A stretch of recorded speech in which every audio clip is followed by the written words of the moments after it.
Mudando de assunto, setembro é um mês destinado também à saúde do coração. A ação social, conhecida como Setembro Vermelho, é voltada aos cuidados do coração com o objetivo de diminuir consideravelmente o número de casos de infartos, derrames e outras complicações cardiovasculares, que ainda são uma das maiores causas de mortes no mundo. Para falar sobre esses cuidados que a gente pode e deve ter com o nosso coração, está aqui comigo o Gilson Kassen Ramos, que é presidente da Sociedade Goiana de Cardiologia. Boa tarde, doutor Gilson. Boa tarde, Michele. É uma honra e um prazer estar aqui com vocês. Que bom que a gente vai poder falar sobre esse assunto que bate forte dentro da gente, não é mesmo? Quais as doenças mais comuns do coração, doutor? A doença do aparelho cardiovascular como um todo é a hipertensão arterial, que é um dos principais fatores de risco para o infarto agudo do miocárdio.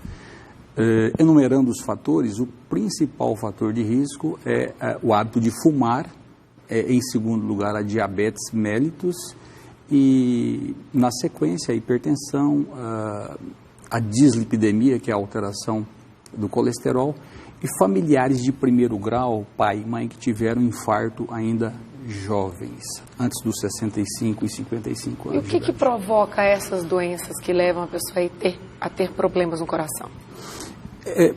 Nós carregamos a nossa carga genética que recebemos dos nossos pais, Michele. Essa carga genética, ela relaciona-se ao DNA celular, e isso é uma situação que nós não podemos, a ciência hoje não interfere. Agora, as causas externas, que são talvez as principais relacionadas ao infarto do miocárdio, essas a ciência, nós podemos combatê-las. Como eu disse, o cigarro está no top de linha, e para enfrentarmos essas causas é basicamente uma siglazinha mágica, MEV, mudança de estilo de vida, com boa dieta, alimentação e abandonar os maus hábitos. Pois é, e o número de mulheres com problemas cardíacos tem aumentado no Brasil recentemente. Parece que eu li uma pesquisa sobre isso, mas o que está provocando isso? Essa vida estressante da mulherada agora? Essa mudança de hábito, ao contrário das mulheres, ao invés de melhorar, está piorando? Sem dúvida, Michele. Uma outra situação muito importante é aquele estresse contínuo do dia a dia. Isso leva a um círculo vicioso, que a pessoa começa a comer mal, a pessoa deixa de fazer atividade física, vai ganhando peso. No passado, a mulher, de uma maneira geral, estava protegida até certo ponto contra doenças cardiovasculares, até por volta dos 45, 50 anos, quando ela entrava na menopausa. Que a menopausa, então, é um marco para, digamos assim, de alerta para a mulher. Ela passa a ter um risco maior aí de ter problemas. Verdade. E é nesse período que ocorrem as maiores intercorrências cardiovasculares com as mulheres, mais ainda os homens, a prevalência das doenças cardiovasculares ainda são aumentadas nos homens em relação às mulheres. Tá, quando a gente vai fazer atividade física, que inclusive a gente tem essa orientação, a prática atividade física, né, para evitar qualquer tipo de doença e ter uma saúde melhor, quem tem problema no coração às vezes fica com um certo receio, até porque para entrar na academia também se pede, né, o atestado pelo menos deve pedir para que você demonstre que tem condições. A pessoa que tem o problema do coração, ela pode fazer atividade normalmente, ela é limitada, ela deve praticar atividade? Pergunta excelente. A pessoa que tem problema cardiovascular, a atividade física talvez seja uma das principais variáveis que essa pessoa deve incorporar no seu dia a dia. A atividade física, a reabilitação cardiovascular. Mas, obviamente, somente através do acompanhamento do seu cardiologista, para que ele a libere para a atividade física e, junto com a equipe multidisciplinar, juntamente com o educador físico, faça a programação para aquela pessoa, que deve ser individualizada. A atividade física hoje, a ciência comprova através de vários estudos, quem faz mais atividade física vive mais, tem menos complicações da saúde de uma maneira geral. Aí quais os sintomas que a gente deve levar em consideração que pode estar aí tendo algum problema do coração? Porque a gente sempre escutou aquela história da dor no braço. A dor no braço, enfim. Que sintomas a gente acende a luzinha de alerta e fala, opa, isso pode ser um problema do coração? uma ótima pergunta também. A dor no braço, até certo ponto, é mito. A dor no braço, ela pode se relacionar à doença cardiovascular quando a pessoa, frente a um esforço físico ou um estresse emocional, apresenta dor na região anterior do tórax. O mais comum é na região anterior do tórax, à esquerda, que irradia para o braço. Agora, se você está no seu dia a dia, na atividade do dia a dia, com uma dor no braço, em repouso, isso não tem relação direta com o coração.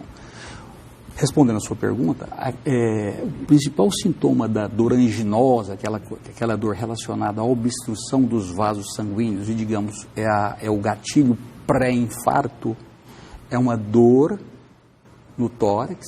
A característica, de uma maneira geral, dela é em aperto. É um aperto no peito. Aperto desencadeada por estresse físico ou emocional. Aquela pessoa que fala que foi correr para pegar um ônibus, começou a ter dor na região anterior do tórax. Por exemplo, uma pessoa que tem aí algum problema no coração, enfim, ela deve evitar ter emoções fortes? Isso procede? Pode ser um problema? Procede. Então? Se ela já tem esse diagnóstico de angina de peito, ou seja, um vaso sanguíneo no coração parcialmente obstruído, essa pessoa deve evitar fortes emoções. Então, o sinal de alerta é essa, dor no tórax ao esforço ou ao estresse emocional. Lembrando que essas pessoas, de uma maneira geral, têm aqueles fatores de risco que eu te falei. Ela fuma, ela é hipertensa, ela é diabética, ela tem o colesterol elevado. E é importante reforçar o Setembro Vermelho, que foi um mês temático criado em 2014, porque realmente a doença cardiovascular é a que mais mata no mundo.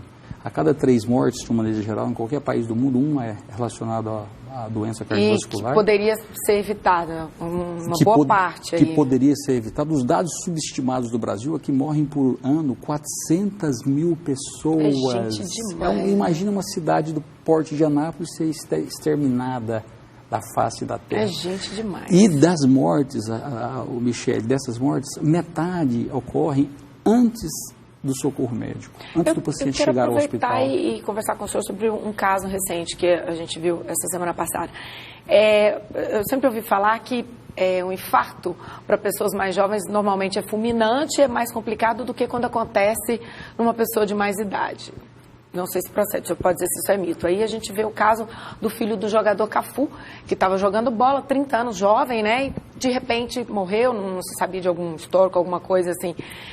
Procede isso, de que quando acontece com uma pessoa mais jovem, geralmente é para acabar, a pessoa geralmente não tem chance. Dizem que quando é mais velha, às vezes a pessoa fica com uma sequela, mas que é mais fácil de continuar vivo. Tem isso? Não tem. Mas o jovem, o atleta, aquele jogador que morre em campo de futebol, uma pessoa na faixa etária de 25 a 35 anos, até prova em contrário, isso não foi infarto. Se a pessoa é um atleta, ela até prova até onde se vai com os estudos mínimos para liberá-la para uma atividade física, ela não tem a princípio, fator de risco para o infarto. Nessas situações em particulares, são doenças cardíacas que a pessoa nasceu com ela e vai se manifestar ao esforço físico, por exemplo, um jogador que morre em campo de futebol. Até prova em contrário, isso não é infarto. São as cardiomiopatia hipertrófica de ordem genética. Nossa, então assim, fica até difícil da pessoa saber, nesse caso, assim, se às vezes nasceu e ainda não estava aparente, ou desenvolveu, aparece com o tempo, a gente tem que ser levado, então, a pensar que às vezes a pessoa não tem sintoma nenhum e, de repente...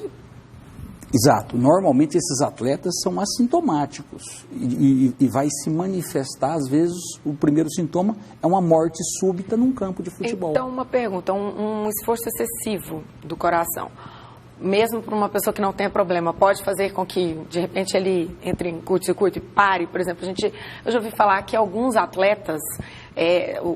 tem o coração mais desenvolvido, porque como é um músculo também, às vezes um esforço, digamos assim, fora do comum, e isso pode trazer problemas para a pessoa também? O atleta realmente ele tem, mas é funcional. O coração do atleta pode se hipertrofiar pelo sobrecargo, o excesso de exercício físico, digamos assim. Então, tudo tem que ter equilíbrio, né, doutor? Não, sim, mas o atleta, obviamente, ele pertence a uma categoria populacional separada, mas para que ele seja atleta, ele deve ser avaliado minuciosamente para descartar essas doenças genéticas que eu te falei. Atleta, a princípio, não é infarto que o mata num campo de futebol. Tá certo. O doutor Gilson vai continuar aqui com a gente. Se você tem alguma dúvida aí sobre os problemas, as doenças do coração, manda pra gente. Nosso WhatsApp é o 3201-7700.